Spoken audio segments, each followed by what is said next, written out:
Hello students, हम लोग पढ़ रहे थे स्यूडो फोर्सेस या आभासी बल, है ना। इनके बारे में हम लोग डिस्कस कर रहे थे। डिफाइन कर लिया था हमने इसको, बेसिकली इसका कंसेप्ट हमने देख लिया था और इसको डिफाइन कर लिया था।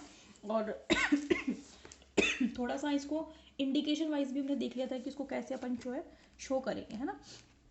अब जो है हम इसमें क्या देखेंगे कि लिफ्ट की गति कैसे होती है ना। मैंने आपको बोला था कि मैं नेक्स्ट जो अपना वीडियो सेशन होगा उसमें लिफ्ट की गति के बारे में डिस्कस करेंगे। पहले एक बार थोड़ा जल्दी से समरी देख लेते हैं कि आभासी बल क्या होता है।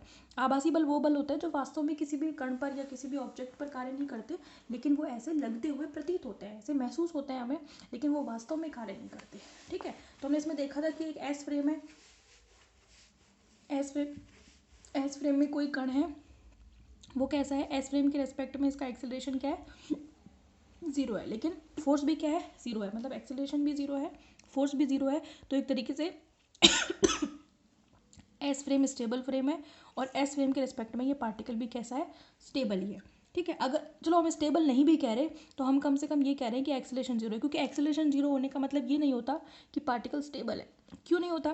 क्योंकि एक्सेलरेशन क्या होता है, D V by D T होता है। एक्सेलरेशन तब जीरो होगा जब आपका वी क्या होगा, कांस्टेंट।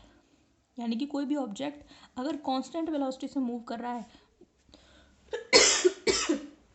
सॉरी, तो उसका एक्सेलरेशन क्या होगा, ज़ीरो। पर ज़रूरी नहीं है कि वो स्टेबल भी है।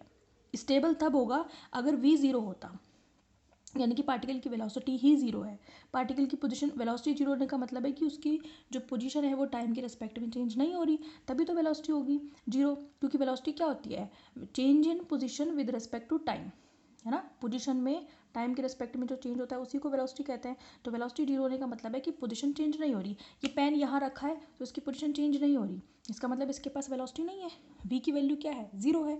लेकिन जब एक्सेलरेशन ज़ीरो है तो इसका मतलब ये नहीं है कि पार्टिकल स्टेबल है, इसका मतलब ये है कि उसकी वेलोसिटी कांस्टेंट है। वो मूविंग भी हो सकता है, जीरो भी हो सकता है, क्योंकि v is equal to zero भी एक कांस्टेंट है। तो दोनों ही कंडीशन पॉसिबल है। हमने पढ़ा भी था, जब हमने जड़त्वीय निर्देश तंत्र पढ़ा था तो हमने कहा था कि जब भी किसी कण पर कोई बल कार्य नहीं करता तो अगर कण की गति त्वरण रहित दिखाई देती है तो वो कैसा कहलाता है, जड़त्वीय निर्देश तंत्र।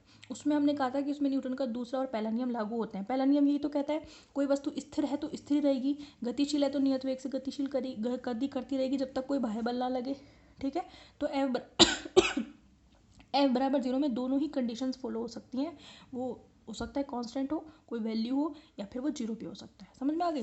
तो ये जो पार्टिकल है मेरा, ये कैसा है, इसका एक्सेलरेशन जीरो है, दैट्स वाई इसका फोर्स जीरो है एस के रेस्पेक्ट में। लेकिन एस डैश के रेस्पेक्ट में, एस डैश जो है वो एस के रेस्पेक्ट में ए नॉट एक्सेलरेशन से मूव कर रहा है किसी डायरेक्शन में। तो ये जो पार्टिकल पी है इस पर अपोजिट डायरेक्शन में एक एक्सेलरेशन लगता हुआ प्रतीत होता है, और वो क्या है, माइनस ए नॉट, विपरीत में क्रिएट होता है ये हमेशा, इसलिए उसको बोलते हैं आभासी त्वरण। और जब आभासी त्वरण हो गया तो एक बल भी क्रिएट हो जाता है, उसको बोलते हैं आभासी बल या स्यूडो फोर्स। ये हमने देख लिया था, डेफिनेशन भी देख ली थी, जो पार्टिकल पर एक्चुअली नहीं लगते हैं। फिर हमने कहा था कि जो स्यूडो फोर्सेस होते हैं वो उनकी डायरेक्शन जो होती है हमेशा मूविंग डायरेक्शन के अपोजिट होती है, पहली बार। अब आ जाओ लिफ्ट की मोशन में। लिफ्ट की मोशन किस तरीके से होती है उसको आप समझो पहले। केस फर्स्ट, इसमें 3 केसेस पढ़ेंगे हम इसमें।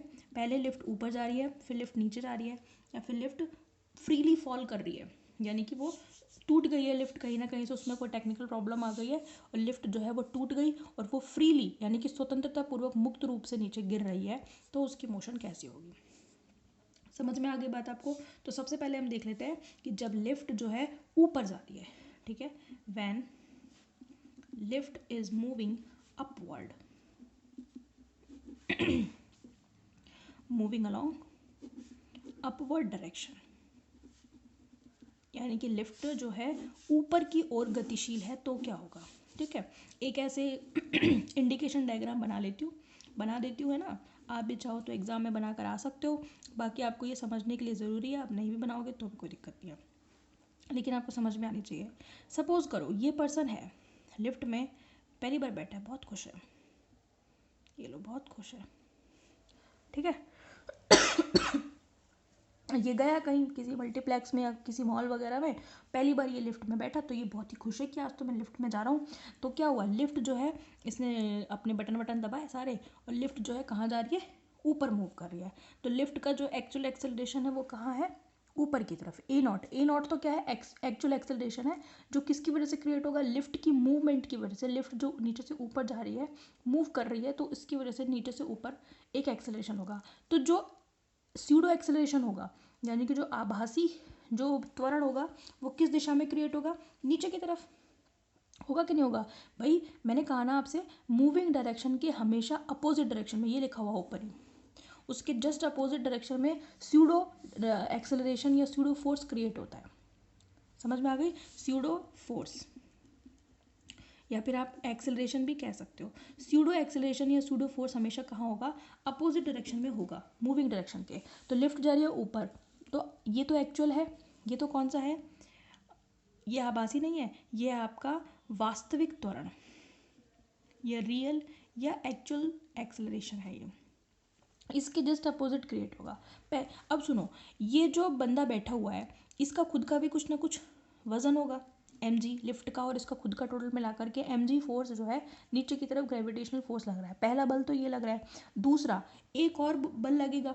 कौन सा वाला बल लगेगा, एक नीचे की तरफ, मैंने कहा ना आभासी त्वरण की वजह से आभासी बल लगेगा। इस वास्तविक त्वरण के विपरीत दिशा में एक त्वरण क्रिएट होता है, वो है आभासी त्वरण, और उस आभासी त्वरण की वजह से बल लगेगा, वो आभासी बल होगा। तो एक बल mg, ये तो वास्तविक बल है, ये तो एक्चुअल फोर्स है। गुरुत्वाकर्षण बल तो एक्चुअल फोर्स ही होते हैं, ग्रेविटेशन फोर्स है ये gf, ठीक है, ये ग्रेविटेशन फोर्स है।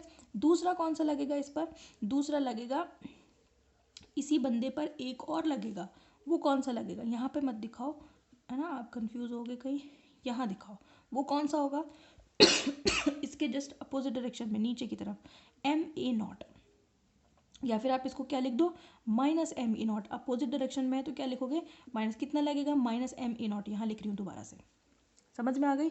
तो एक बल तो इसके खुद के वजन की वजह से या लिफ्ट के और उसके टोटल वजन की वजह से जो ग्रेविटेशन फोर्स लग रहा है mg नीचे की तरफ लगेगा, ठीक है। दूसरा भाई ग्रेविटेशन तो हमेशा नीचे की तरफ, सेंटर की तरफ लगता है, पृथ्वी के सेंटर की तरफ, और ये ए नॉट जो वास्तविक लिफ्ट की गति होगी, उसके अपोजिट डायरेक्शन में एक माइनस एम ए नॉट और क्रिएट होगा, ठीक है। तो देखो जो टोटल बल है नीचे की तरफ है कि नहीं है भाई, नीचे की तरफ ही तो है, डायरेक्शन इसकी अपोजिट है, पर त्वरण बल कितना क्रिएट हो रहा है, परिमाण कितना है इसका, एम ए नॉट, परिमाण, सिर्फ परिमाण की बात करूं तो एम ए नॉट, डायरेक्शन तो अपोजिट ही है, ये ऊपर जा रहा है, और ए नॉट कहाँ क्रिएट होगा, माइनस ए नॉट, ऐसे दिखा दो।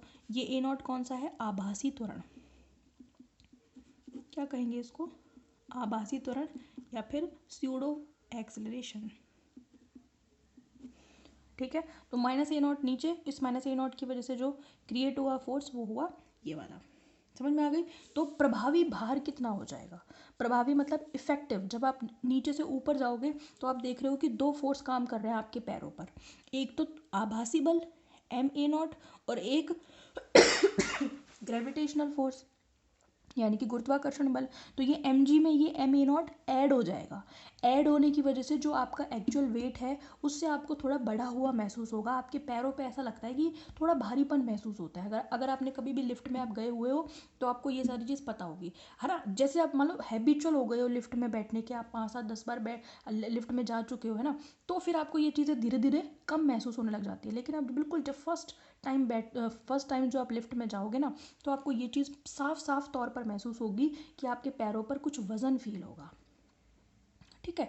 बाद में तो इतना नहीं लगता, ठीक है। तो सबसे पहले हम बता देते हैं थोड़ा सा, ये यहाँ पर जो सारी चीज़ बताई है उसको लिख देते हैं। तो हम लिखेंगे when lift is going along upward direction, यानी कि ऊपर की ओर गतिशील होती है, then due to motion of lift there is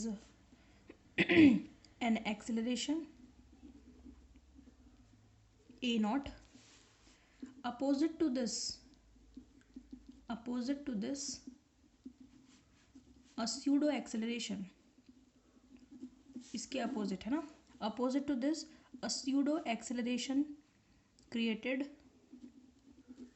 that is minus A naught, ठीक है। ये ए नॉट है, ये माइनस ए नॉट क्रिएट हो जाता है, ठीक है। देयरफॉर स्यूडो फोर्स, एक स्यूडो फोर्स भी लगेगा अगर स्यूडो एक्सेलरेशन है तो, और वो कितना होगा, F is equal to M A naught, सिर्फ परिमाण की बात करूँ तो। और अगर डायरेक्शन लगाओगे तो आपको यहाँ पे माइनस साइन लगाना पड़ेगा। समझ में आ गए? तो परिमाण की बात करें तो एम ए नॉट ही है परिमाण तो, ठीक है। स्यूडो फोर्स इज एक्टिवेटेड, ठीक है। तो ये एक स्यूडो एक्सेलरेशन एक्टिवेट होता है, उससे एक स्यूडो फोर्स एक्टिवेट हो जाता है, ठीक है। हम लिखेंगे gravitation force, gravitational force mg is also active along inward, downward, inward नहीं डाउनवर्ड, यानी कि नीचे की तरफ, नीचे की तरफ एक mg लगता है और एक कौन सा लगेगा, opposite to this moving direction, यानी कि वो भी डाउनवर्ड हो गया। तो इफेक्टिव जो फोर्स हो गया, इफेक्टिव फोर्स कितना हो गया, therefore effective weight जो अप्रभावी भार हो गया वो कितना हो गया, F इज इक्वल टू, एक तो हो गया mg प्लस उसमें एक जुड़ गया एम ए नॉट, तो जो भार है उसमें एम ए नॉट की वृद्धि हो गई। ये एम ए नॉट कौन सा है, आभासी भार है, उसका एक्चुअल नहीं है। आप लिफ्ट से बाहर आओगे तो आपका वही वेट हो जाएगा जो आपका एक्चुअल है, ठीक है। तो ये एम आप कॉमन ले लो, जी प्लस ए नॉट ऐसे शो कर देते हैं, या फिर सिंपली वैसे भी शो कर दो, कोई दिक्कत नहीं है। तो यही कारण है कि जब लिफ्ट नीचे से ऊपर जाती है तो भार में बढ़ोतरी महसूस होती है। तो आपसे पूछा जा सकता है, ये क्वेश्चन ऐसे शॉर्ट नोट में पूछा जा सकता है कि गिव अ रीज़न, जब हम लिफ्ट में बैठते हैं तो हमें या किसी भी व्यक्ति का भार बढ़ा हुआ प्रतीत होता है, उसका कारण दीजिए। तो कारण ये हो जाएगा, क्यों बढ़ा हुआ प्रतीत होता है, इसलिए प्रतीत होता है कि जब लिफ्ट नीचे से ऊपर जाती है तो उसके विपरीत दिशा में एक आभासी त्वरण जो है सक्रिय हो जाता है, जिसकी वजह से एक आभासी बल कार्यरत हो जाता है, जिसकी वजह से क्या होता है कि नीचे की दिशा में, है ना, दो बल कार्य करते हैं और वो दो बल व्यक्ति के प्रभावी भार को बढ़ा देते हैं, ठीक है। और ये दोनों मिलकर के, ये देखो ना, वेट, या तो आप इसको भार कह दो या बल कह दो या डब्ल्यू से भी शो कर सकते हो अगर उसको वेट कह रहे हो तो। समझ में आ गई? तो इस तरीके से ये आपका प्रभावी भार थोड़ा सा बढ़ा हुआ महसूस होता है। तो हम लिख लेंगे this is the reason why there is increase in weight of a particular person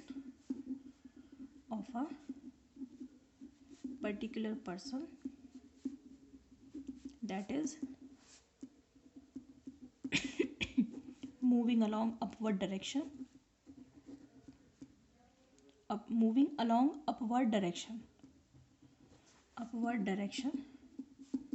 in a lift, यानी कि जो लिफ्ट में ऊपर की ओर गति करता है उसका भार बढ़ा हुआ महसूस होता है। नंबर दो अगर लिफ्ट नीचे की ओर आ रही हो, when lift is moving along downward, यानी कि लिफ्ट कहाँ गतिशील हो, नीचे की तरफ गतिशील हो, है ना, नीचे की तरफ गतिशील होगी तो क्या होगा ये हम लोग देखेंगे, ठीक। ये देखो, ये मेरी लिफ्ट है, ये लिफ्ट में अब बंदा पिक्चर देख आया, अब ये जा रहा है नीचे, खुश हो गया, पिक्चर बड़ी अच्छी थी, ठीक है। पहले तो लिफ्ट जा रही थी ऊपर, अब लिफ्ट का जो त्वरण होगा वो नीचे की तरफ होगा, ये एक्चुअल होगा, ये कैसा होगा, वास्तविक, एक्चुअल एक्सेलरेशन। तो जो अब त्वरण काम करेगा आभासी, वो कहाँ काम करेगा, ऊपर, माइनस ए नॉट, ये कौन सा है, आभासी त्वरण, वो तो था वास्तविक, ये है आभासी त्वरण, ठीक है। नीचे की तरफ लिफ्ट जा रही है, एक्चुअल में एक्चुअल एक्सेलरेशन या वास्तविक त्वरण उसका नीचे की तरफ होगा, लेकिन आभासी त्वरण लिफ्ट का लगेगा ऊपर की तरफ। तो अब क्या होगा, इस बंदे पर mg तो अभी भी नीचे ही काम करेगा, लेकिन इसकी वजह से, इस त्वरण की वजह से एक बल ऊपर की तरफ काम करेगा, एम ए नॉट। समझ में आ गई? तो एक तो है नीचे, एक है ऊपर, तो ज़्यादा कौन सा है, लिफ्ट कहाँ जा रही है, नीचे, भाई ज़्यादा उस तरफ ही होगा ना जहाँ हम रिजल्टेंटली जा रहे हैं, परिमाणात्मक या परिणाम के हिसाब से हम कहाँ जा रहे हैं, नीचे ही तो जा रहे हैं, तो बल नीचे की तरफ का ज़्यादा है। तो mg में से एम ए नॉट घटा दोगे तो यहाँ पर इफेक्टिव वेट जो आएगा वो कैसे निकलेगा, mg minus M A naught घटा करके निकलेगा। तो जब आप देखना लिफ्ट में जब नीचे जाते हो ऊपर से तो क्या होता है कि थोड़ा हल्का महसूस होता है, ऐसा लगता है कि पैर थोड़े से फ्री हो गए हैं, ज़मीन से हट गए हैं, थोड़े से फ्री हो गए हैं, ऐसा महसूस होता है पैरों में। तो अगर आप लिफ्ट में वेइंग मशीन लेकर के जाओ ना तो ये थोड़ा बहुत डिफरेंस आप देख सकते हो कि वेट में थोड़ा सा बढ़ा महसूस होगा अगर नीचे से ऊपर जा रहे हो, और ऊपर से नीचे जा रहे हो तो थोड़ा सा हल्का महसूस होगा। समझ में आ गई? तो ये रीज़न है।